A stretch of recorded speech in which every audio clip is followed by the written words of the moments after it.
It's now 6:21 and still ahead on Live at Daybreak on today's TMJ4. The village of Mount Pleasant continues to mull over how to deal with bluff erosion impacting homes in its Lake Park neighborhood. And as the bluff there erodes, many of those neighbors find their homes getting closer and closer to the cliff above Lake Michigan. Our Pete Zervakis is live in Chopper Ford this morning with a look at the options the village is considering to try to fix that problem. Pete?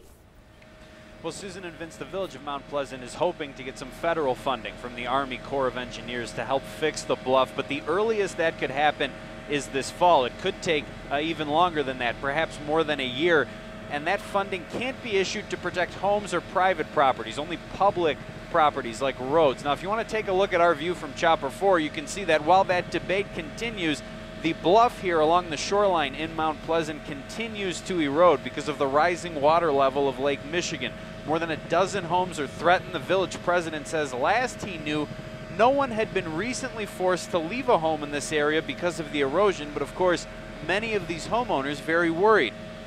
He also told me this week, the village president, that the village can no longer afford to just wait for the possibility of federal help. So Mount Pleasant's Stormwater Drainage Commission is now going to look at hiring an engineering firm to do some work on the bluff that you're looking at. It'll begin considering its options at a meeting next week, and the bluff erosion is then going to become a recurring item on the agenda at those committee meetings going forward. One possible solution, according to the village engineer, is reconstructing part of the bluff and shoring it up with a retaining wall. The village engineer also thinks that any type of emergency fix like that would need approval from the DNR as well as from the Army Corps of Engineers.